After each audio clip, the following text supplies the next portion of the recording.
Hey, leaders, managers, executives, want to know how to keep your workforce strong and productive for the rest of the year? Hey, it's simple.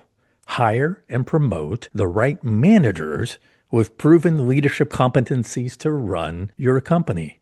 If you want to take a deep dive with me on how to level up your leadership, understand who you should be hiring and promoting, and what it takes to be a leader that people will actually trust and run through walls for, all you have to do is join my Substack as a paid subscriber. It's only $8 a month. You'll get weekly strategies, tools, action plans, and direct support from me via chat and email. Subscribe now for the price of a cup of coffee, $8 a month. You can even expense it out. Link to subscribe in the description. Welcome to the Love in Action Podcast. I'm your host, executive coach, speaker, and author, Marcel Schwantes. I believe that when we show up with our full humanity to work and lead from a place of love, joy, purpose, care, and inclusion, it's going to make a radical difference in your leadership, your business, and your bottom line. This is a show about actionable, practical love, the verb, as a leadership and business strategy. Let's get rolling. Hey everyone, welcome back to the show. Today it's just you and me. So let's get right to it. Here's what's on my mind today. You know, there is no shortage of leadership advice out there. We got so many books and podcasts and TED Talks, you name it. But here's the truth. If you want to measure yourself against the highest standard of leadership, you have to measure yourself against what people like to call the soft stuff. I don't call them soft skills anymore. They're essential, and they're usually the hardest for leaders to master. And one essential skill keeps proving itself over and over again. It is a soft and fuzzy skill, but it packs a punch. I'm talking about compassion. So this is where old command and control styles, they get confused. They're baffled because the evidence is undeniable, right? They look at this and realize that compassion changes outcomes. And people from those hard command and control, power-hungry styles, they're stifled by this.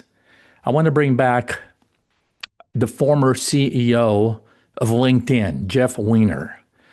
And Jeff practices compassion, preaches and practices, and he's been saying this for years. He once wrote that compassion should be taught from kindergarten through corporate training, throughout the lifespan of the person, and he's right.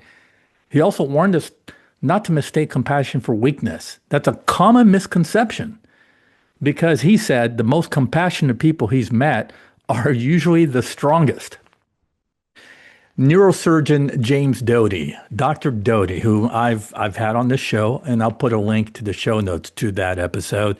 He has spent his whole career digging into the science behind compassion, and the data is clear. Compassion is one of the most powerful antidotes to a lot of mental health issues we see in this country. Loneliness, depression, anxiety, addiction, all the things quietly eating away at our workplaces, right? And our people.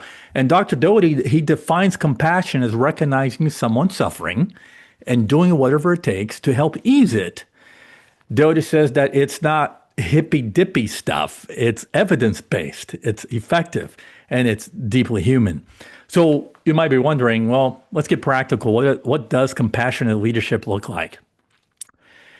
It's simple. A compassionate leader does everything within their power to reduce pain and ease the suffering of the people they lead. That's it. But there's more, okay? You have to be proactive about it. There is intent and action behind your decisions to alleviate that suffering, to exercise your compassion. And let me tell you a story that stayed with me for years because it captures exactly what compassionate leadership really looks like in those moments that matter most. I'm going to flash back to one of the darkest chapters in our country's history, 9/11. So on September 11, 2001, Phil Lynch, who was then the president of Reuters America, he watched the attacks on the World Trade Center unfold in real time. Several of his Reuters employees worked in those towers Many of them did not make it out. And their entire business structure collapsed with the buildings. The way they dealt with customers, I mean, their systems, processes, their technology, the whole infrastructure literally imploded when the towers went down. And right in the middle of all that chaos, Phil Lynch, he centered himself and he did something very simple but powerful. He gathered his executive team and said, people first, then customers, then the business. People first. Think about the clarity of that in the middle of absolute mayhem. And think about the courage that it took to set that kind of priority when the pressure was at its absolute peak, right? So from that moment on, Lynch modeled what compassion looks like in action. He kept people informed constantly. He made sure everyone was safe, that they understood what was happening and that they knew what the company was doing to recover. And every update repeated the same message: people first. He then encouraged employees across the world to take whatever time and space they needed to regain their footing, and only then turn towards helping clients get operational again.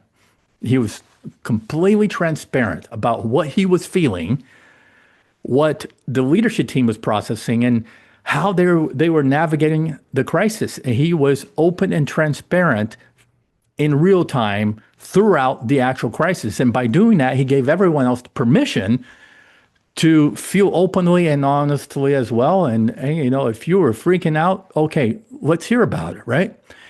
So what he really created was room for grief, because a lot of people died that day, families and loved ones that were in the buildings.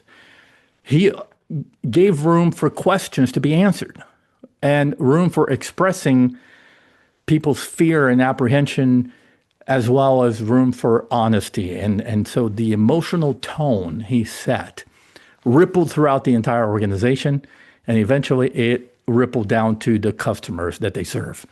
And I'm telling you, one of the most powerful moments came when he met with the mother of an employee who had died. And people who were present talked about how Lynch showed up with sincerity and care, not as some CEO figurehead looking for publicity, but as a human being facing another human being's pain and suffering. And as his employees watched him in action, more stories started to surface about how he was constantly supporting others, and he was there in the trenches with them, how he checked in with people and how he showed kindness wherever he went. He kept reminding everyone again, it's all about the families. Those were his exact words. It's all about the families. Just remember, it's all about them. Now, you can imagine the impact that had on the business. One Reuters employee said, hey, it was so human. It wasn't about checking financial systems. It was, where are our people? People, then clients, then the business. It made me so proud to work here. And this is the heart of compassionate leadership, folks. The willingness to be present with suffering. And most leaders avoid it because they don't know what to say, or they fear getting overwhelmed, or how am I going to be perceived by my peers or the media? But leaders who create space for sorrow and confusion and grief, they help their organizations heal and reconnect much, much faster. So when we make humanity the center of our attention, people, they're going to feel seen, they will feel heard, and they're going to feel safer, and they feel like they matter, right?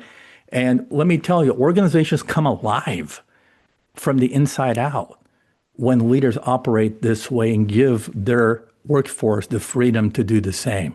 So the real question for all of us listening is, how are we shaping the emotional culture around us? What are we teaching through our behaviors and our modeling about what truly matters here? So, and the last question I want you to ask is, are we willing to be present with people when they're suffering? Because that's where the work of compassion happens. And that is love in action. We'll see you next time. Thanks for listening. Thank you for listening to the Love in Action podcast. If you enjoyed today's episode, please share it, subscribe, and leave us a review. Until next time, don't forget, the future of leadership is love in action. Believe it, practice it, and watch your leadership and business flourish.